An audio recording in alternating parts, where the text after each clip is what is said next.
Parsha Miketz, chapter 41. Now at the end of 2 whole years, Pharaoh was dreaming. Behold, there he was standing by the Nile. Then behold, there were 7 cows, good-looking and beefy, and they grazed in the reeds.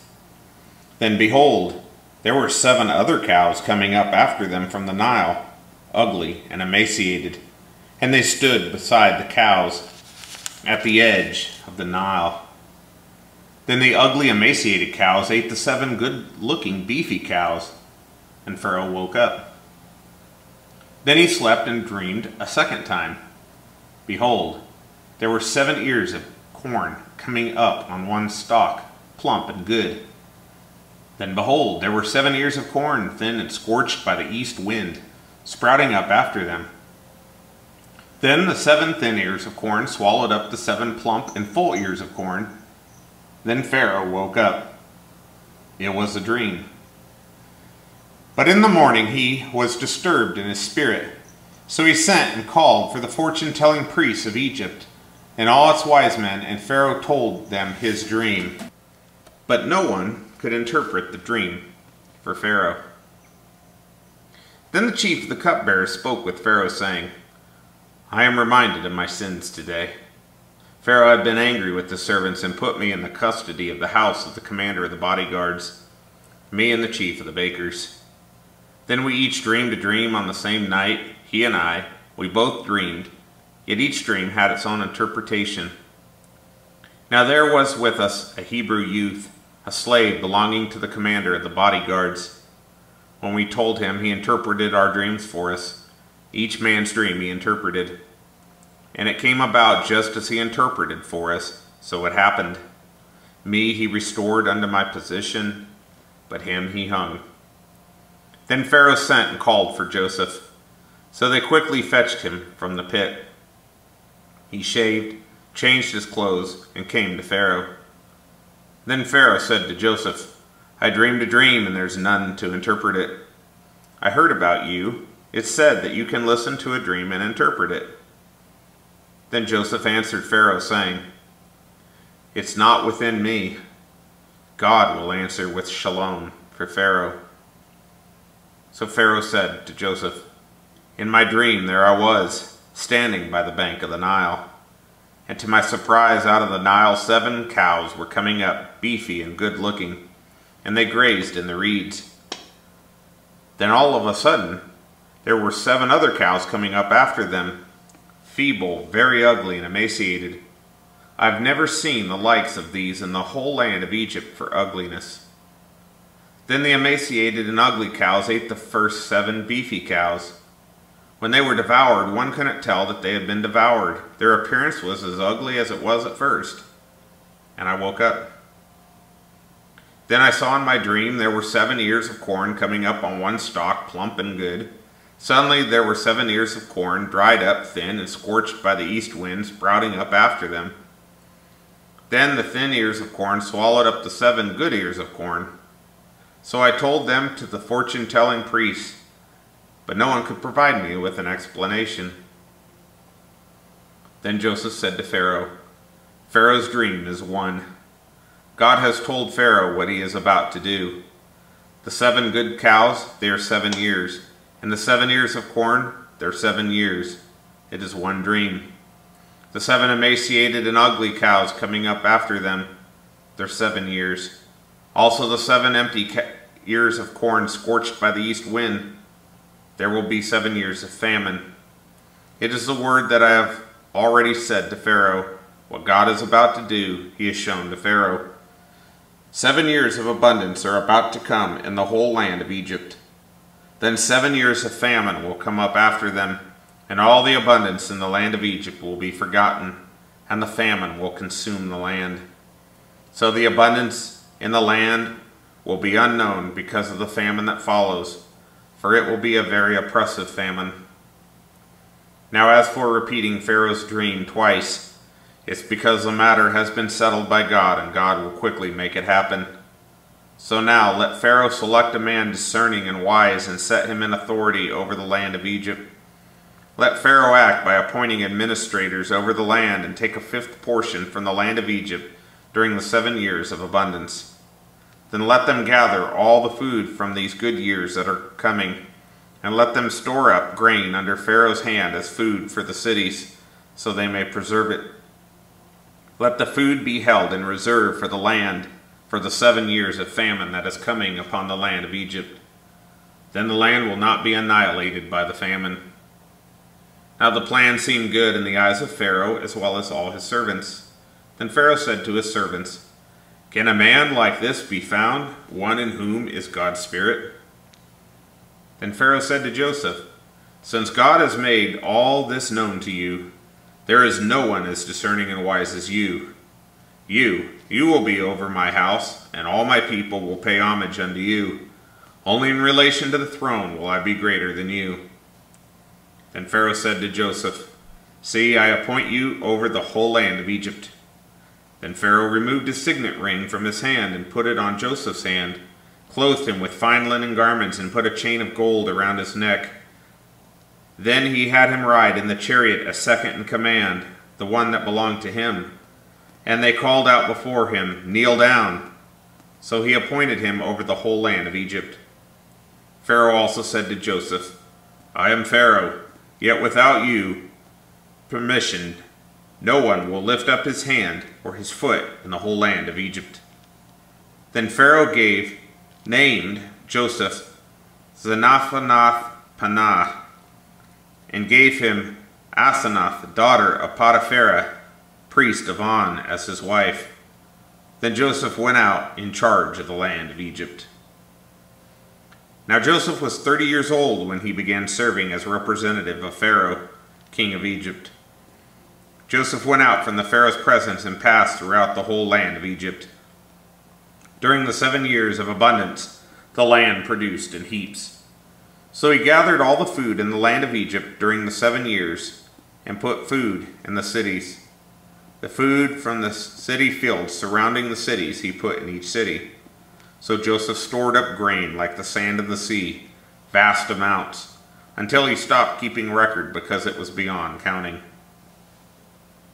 2 sons had also been born to Joseph before the year of famine came, born to him by Asenath, daughter of Potiphera, priest of On. Joseph named his firstborn Manasseh, because God has caused me to forget all my trouble and all my father's house. And the second he named Ephraim, because God has made me fruitful in the land of my oppression. Then the 7 years of abundance in the land of Egypt came to an end. And the 7 years of famine started to come, just as Joseph had said. So there was famine in all the lands, but in the whole land of Egypt there was bread. When the whole land of Egypt suffered famine, the people cried out to Pharaoh for food. And Pharaoh said to all of Egypt, "Go to Joseph, do whatever he tells you." The famine was over all the entire land. So Joseph opened up all that was among them and sold grain to Egypt. Then the famine became severe in the land of Egypt. Yet the whole world came to Egypt to buy grain to Joseph, because the famine was severe in the whole world. Chapter 42. Now Jacob saw that there was grain in Egypt. So Jacob said to his sons, "Why are you looking at each other?" Then he said, "Look, I've heard there's grain in Egypt. Go down there and buy some grain for us there so that we will live and not die." So Joseph's brothers went down, 10 of them, to buy grain from Egypt. But Benjamin, Joseph's brother, Jacob did not send, for he said, an accident might happen to him. The sons of Israel went to buy grain among the others who were also coming, because the famine was in the land of Canaan. Now Joseph was the ruler over the land. He was the provider of grain for all the people of the earth. Then Joseph's brothers came and bowed down to him with faces to the ground. When Joseph saw his brothers, he recognized them, but he made himself unrecognizable to them. Then he spoke harshly and said to them, "Where have you come from?" "From the land of Canaan," they said, "to buy grain as food." Though Joseph recognized his brothers, they did not recognize him. Then Joseph remembered the dreams he had dreamed about them. And he said to them, "You're spies. You've come to see the undefended places in the land." "No, my lord," they said to him. "Your servants came to buy grain as food. All of us, we are sons of one man. We are honest. Your servants have never been spies." "Not so," he said to them. "Rather, you've come to see the undefended places in the land." But they said, "We, your servants, are 12 brothers, sons of one man in the land of Canaan. Look, the youngest is with our father today, and the other one is no more." Joseph said to them, "It's just like I told you when I said, 'You're spies.' By this you'll be tested. By the life of Pharaoh, you'll not leave from here until your youngest brother comes here. Send one from among yourselves to get your brother while you remain confined, in order to test your words, to see whether the truth is in you. If not, by the life of Pharaoh, you're definitely spies." So he put them together in custody for 3 days. Then Joseph said to them on the 3rd day, "Do this and you will live, for I fear God. If you're honest, let one of your brothers remain as a prisoner in the guardhouse where you've been, while you go and bring grain for the hunger in your homes. And your youngest brother bring to me, so that your words can be verified, and you won't die." So they did. Then each man said to his brother, "We're truly guilty for our brother. We saw the distress of his soul when he begged us for mercy, but we didn't listen. That's why this distress has come to us." And Reuben answered them and said, "Didn't I tell you don't sin against the boy? But you didn't listen. And now see how his blood is now being accounted for." They did not know that Joseph was listening, since there was an interpreter between them. He turned away from them and wept. When he turned back to them and spoke to them, he took Simeon from them and tied him up before their eyes. Then Joseph gave orders to fill their bags with grain, to return each man's money to his sack, and to give them provisions for the journey. So it was done for them. Then they loaded their grain on their donkeys and left from there. As one of them opened his sack to give fodder to his donkey at the lodge, he saw his money. Behold, it was in the opening of his bag. So he said to his brothers, "My money has been returned. Look, it's in my bag." Their hearts sank. Trembling, each one turned to his brother and said, "What is this that God has done to us?" And when they came to their father Jacob in the land of Canaan, they told him all that had happened to them, saying, "The man, the Lord of the land, spoke with us harshly, took us as spies of the land. But we said to him, 'We're honest. We've never been spies. We are 12 brothers, sons of our father. One is no more, and the youngest is with our father today in the land of Canaan.' Then the man, the Lord of the land, said to us, 'By this I'll know if you're honest. Leave one of your brothers with me. As for the hunger of your homes, take and go. Then bring your youngest brother to me, so that I may know you are not spies, but you are honest. I'll give you back your brother, and you can move about freely in the land.' Now as they were emptying their sacks, behold, there was each man's bundle of money in his sack. And when they saw their money bundles, they and their father, they were afraid. Then their father Jacob said to them, 'You have made me childless. Joseph is no more. Now Simeon is gone, and next you'll take Benjamin. Everything is against me.' But Reuben spoke to his father, saying, 'You may put my 2 sons to death if I don't bring him back to you. Put him in my hand, and I will return him to you.' But he said, 'My son will not go down with you, for his brother is dead and he alone remains. And if harm should happen to him along the way you're going, you'll bring my gray hair down to Sheol in grief.'" Chapter 43. Now the famine was severe in the land. When they finished eating grain that they had brought from Egypt, their father said to them, "Go back, buy us a little food."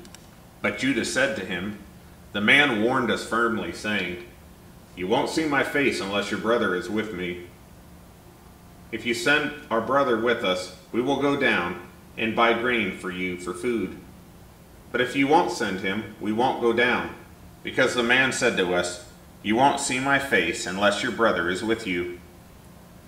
Then Israel said, 'Why did you do evil to me by telling the man you have another brother?'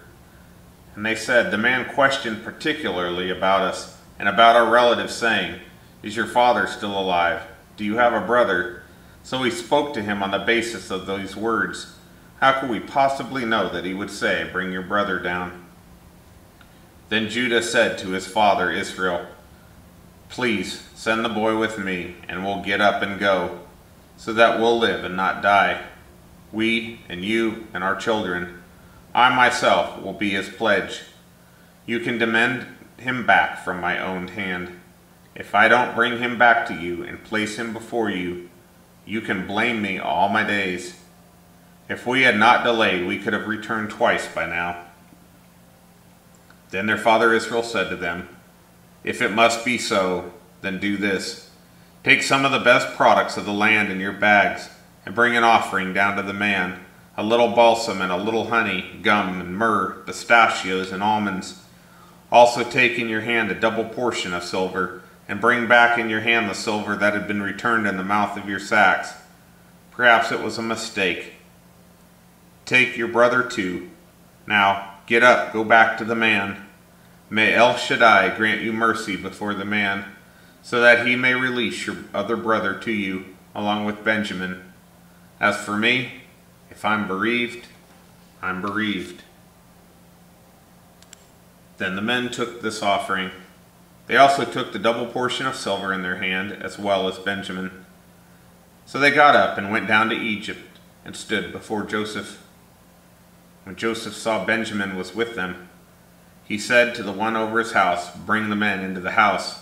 Slaughter an animal and prepare it, for the men will eat with me this afternoon." So the man did as Joseph said, and the man brought the men into Joseph's house. But the men were afraid because they had been brought into Joseph's house. And they said, "It's because of the silver that was returned to our sacks the first time that we are being brought in, to pounce on us and fall on us and take us as slaves, along with our donkeys." So they approached the man who was over Joseph's house and spoke to him at the entrance of the house. "I beg your pardon, my lord," they said. "We indeed came down on the previous occasion to buy grain for food.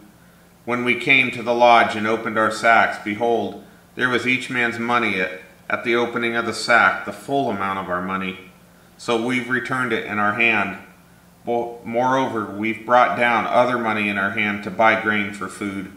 We don't know who put our money into our sacks." "Be at peace," he replied. "Don't be afraid. Your God and the God of your father has given you treasure in your sacks. Your money had come to me." Then he brought Simeon out to them. And the man brought the men into Joseph's house, gave them water, and they washed their feet. He also provided fodder for their donkeys. So they prepared the offering for Joseph's coming at noon, for they had heard that they were going to eat there. When Joseph came home, they brought him the offering in their hand into the house, and they bowed down to the ground to him. Then he asked if they were well, and said, "Is he well, your elderly father that you told me about? Is he still alive?" "Your servant, our father, is well," they said. "He's still alive."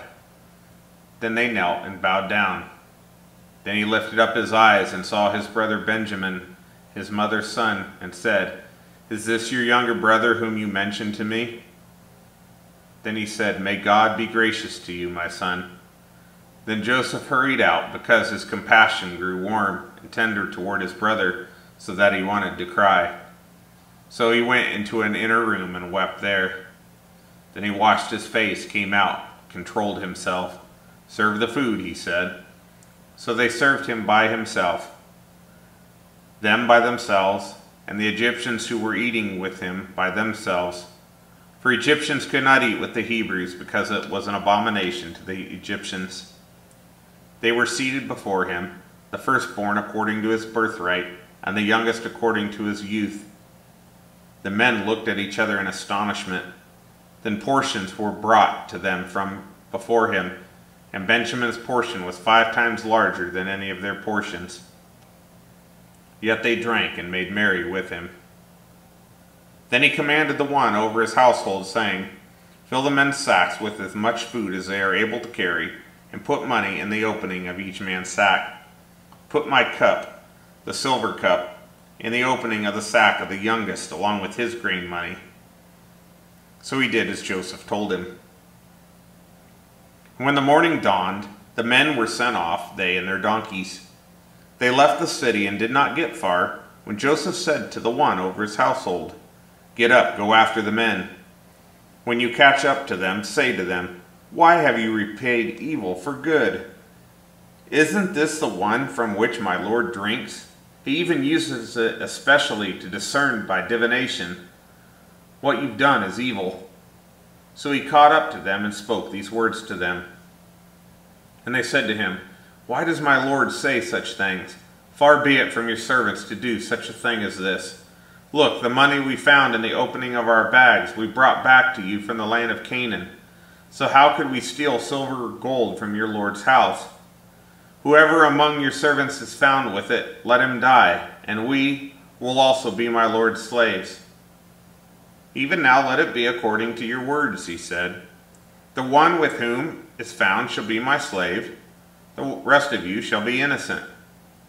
Then each man quickly lowered his sack to the ground, and each man opened his sack. And he searched them, beginning with the eldest and finishing with the youngest, and the cup was found in Benjamin's sack. And they tore their clothing, and each one loaded up his donkey, and they returned to the city. When Judah and his brothers entered Joseph's house, he was still there. They fell down to the ground before him. What's this deed you've done? Joseph said to them. Didn't you know that a man like me can discern by divination? Then Judah said, What can we say to my Lord? What can we speak? How can we justify ourselves? God has exposed your servant's guilt. We are now my Lord's slaves, both we as well as the one in whose hand the cup was found. But he said, Far be it from me to do this. The one in whose hand the cup was found, he will be my slave. But you, go up to your father in peace.